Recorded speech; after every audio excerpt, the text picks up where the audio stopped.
ब्रह्म सनातन से जो मानव सृष्टि हुए, उन्हीं लोगों को हम क्या बोलेंगे? सनातनी।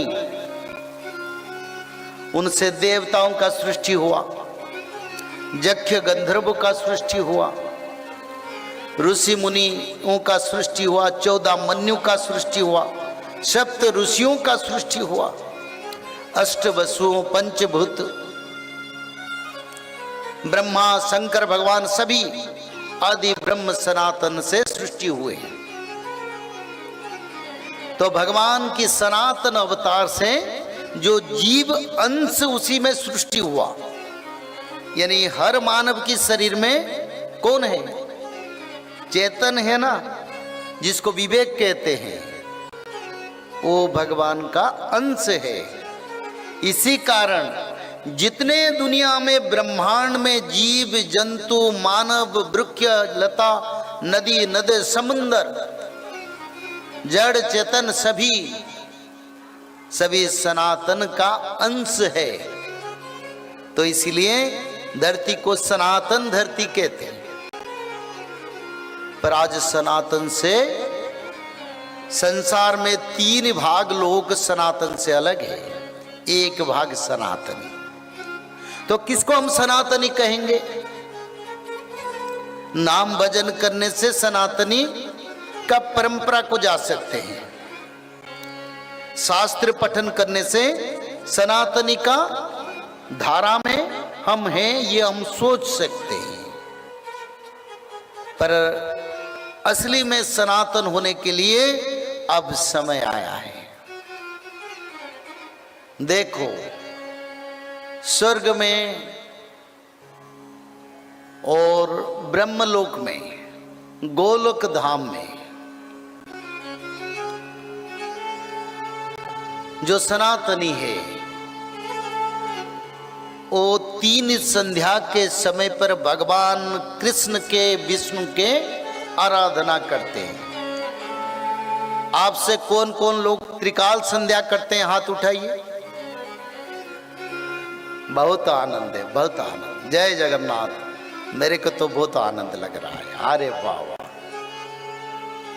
हाँ, त्रिकाल संध्या जो तीनों समय पर देवता लोग, ऋषि मुनि लोग, सिद्धगण और सारे ब्रह्मलोक, सूर्यलोक, चंद्रलोक, पाताल लोक, भूलोक, भूवलोक, स्वलोक भगवान विष्णु के आराधना करते हैं। उसी समय जो मानव भगवान विष्णु के आराधना करते हैं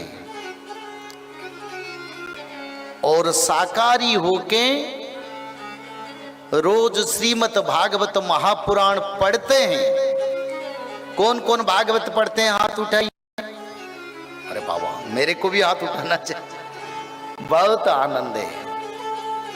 श्रीमद् भागवत महापुराण आप लोग पढ़ते हैं ना, ये बहुत बड़ा बात है।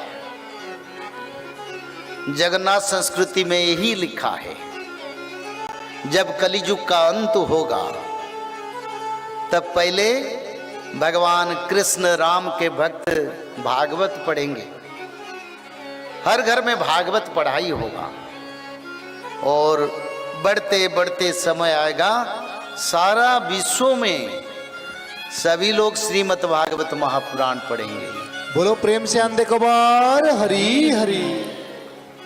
और एक भी विश्व में ऐसे कोई लोग नहीं रहेगा जो त्रिसंध्या नहीं करते हैं, जो भागवत जी नहीं पढ़ते हैं। ऐसे लोग धरती पर नहीं रहेंगे।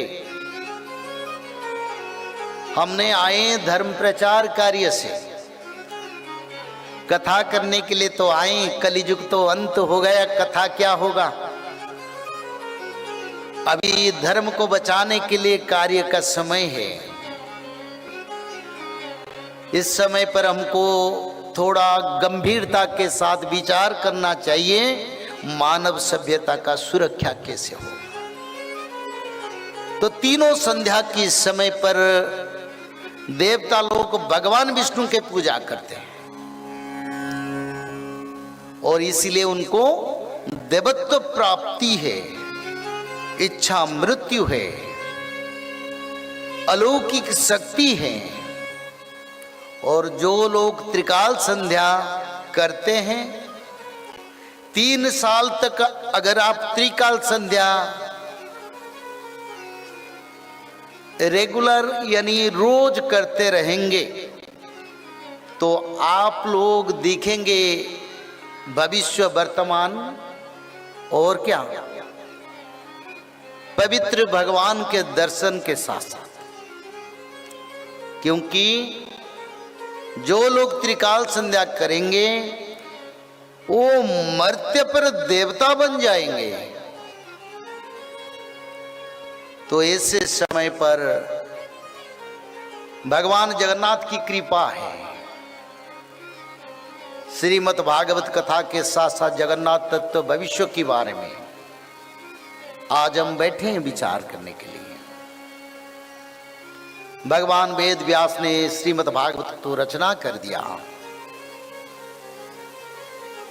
तो मानव लोगों को उद्धार करना सबसे बड़ा लक्ष्य था। अगर मानव लोग उद्धार हो जाएं तो संसार में भगवान का जो इच्छा है, सर्वे भवन्तु सुखिनः सर्वे सन्तु निरामया सर्वे भद्राणि पश्यन्तु मां कश्चित् दुख भाग भवेत्। भगवान वेद शास्त्र यही कहता है संसार में सभी मानव सुखी बने। कोई ना बोले भगवान हमको दुख देते हैं, हम कृष्ण भक्त हैं, हम दुखी हैं।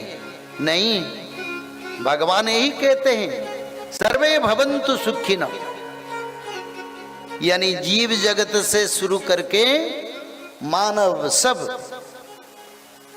सुखी भवे, यानी सभी को आनंद मिले। भगवान यही चाहते हैं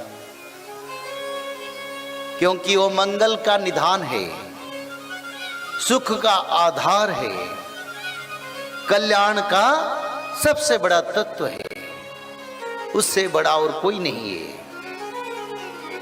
तो हम लोगों को, जो लोग त्रिकाल संध्या करते हैं, तो मानो आप कलियुग को जय कर लिए, यानी कली पर सत्य का विजय हो गया। और जो लोग भी नहीं करते हैं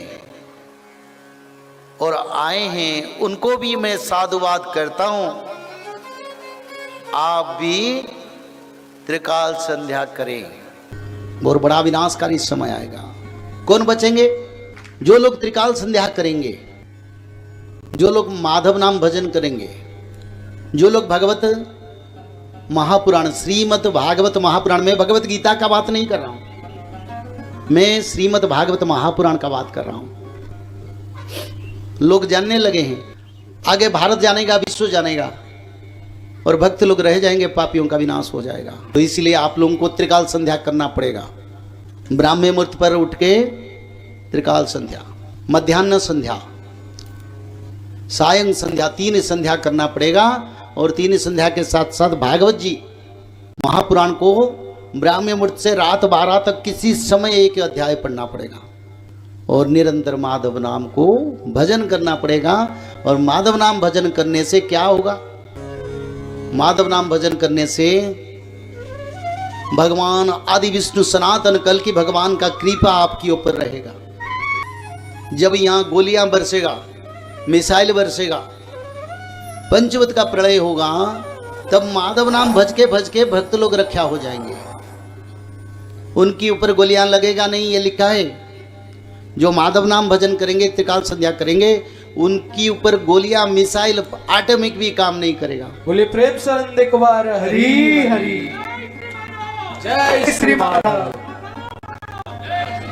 जय श्री माधव, जल प्रलय, महामारी और भूकंप, अग्नि प्रलय, वर्ल्ड वार 3 और महाविनाश, ये तो एक दिन होना ही है। लेकिन इस सब से आप बच कैसे सकते हैं? सबसे पहले नॉनवेज खाना छोड़ दीजिए, अंडा भी नहीं खाना है, और किसी भी तरह का नशा मत करिए, और गलत काम मत कीजिए, और सत्य, प्रेम, दया, क्षमा और शांति का आचरण कीजिए। और 3 चीज कीजिए, उसमें से सबसे पहला है त्रिकाल संध्या यानी त्रिसंध्या। उसको दिन में 3 बार करते हैं। जैसे सुबह में करते हैं ब्रह्म मुहूर्त में, सुबह 4 बजे से लेकर के 6 बजे के बीच में आप कभी भी कर सकते हैं। लेकिन आपको समय नहीं मिला तो समय आप आगे पीछे कर सकते हैं, आधा घंटा 1 घंटा पीछे कर सकते हैं। दोपहर में 11:30 बजे से लेकर के दिन का 1 बजे तक कर सकते हैं, उसके बीच में शाम को 5 बजे से लेकर के 6:30 बजे तक कर सकते हैं। दिन भर में 1 बार नहा के त्रिकाल संध्या जरूर करें। बाकी समय आप हाथ पैर मुंह धोकर भी कर सकते हैं, और 3 बार आप श्री गंगे बोल करके स्टार्ट कर सकते हैं। जो दूसरा उपाय है वो है श्रीमद् भागवत महापुराण पठन। दिन में 1 अध्याय जरूर पढ़ें, दिन भर में 1 अध्याय जरूर पढ़ें। वो भी ना हो सके तो 1 पन्ना तो जरूर पढ़ें। अगर उतना भी समय नहीं है तो 1 श्लोक जरूर पढ़ें। तीसरा उपाय, माधव नाम का जप करें, निरंतर करें, कोई भी काम करते हुए करें, हमेशा माधव नाम का जप करें। त्रिसंध्या का पीडीएफ, श्रीमद् भागवत महापुराण का पीडीएफ और भविष्य मल्लिका का फ्री ई बुक भविष्य मल्लिका पुराण, ये सब आपको डिस्क्रिप्शन बॉक्स में मिल जाएगा। भविष्य मल्लिका के बारे में अधिक जानकारी के लिए आप भविष्य मल्लिका के वेबसाइट पर संपर्क कर सकते हैं भविष्यमल्लिका.com। और अधिक जानकारी के लिए भी कल्कि अवतार ऑफिशियल चैनल को देख सकते हैं, जहां पर मल्लिका के बारे में खुलकर बातें रखी गई है, जहां पर आप लगभग 1000 जितना वीडियो आपको देखने को मिल जाएगा। और भी आपको अधिक जानकारी जानना है त्रिसंध्या के बारे में और कोई आपको सवाल है तो नीचे दिए गए नंबरों पर आप संपर्क कर सकते हैं।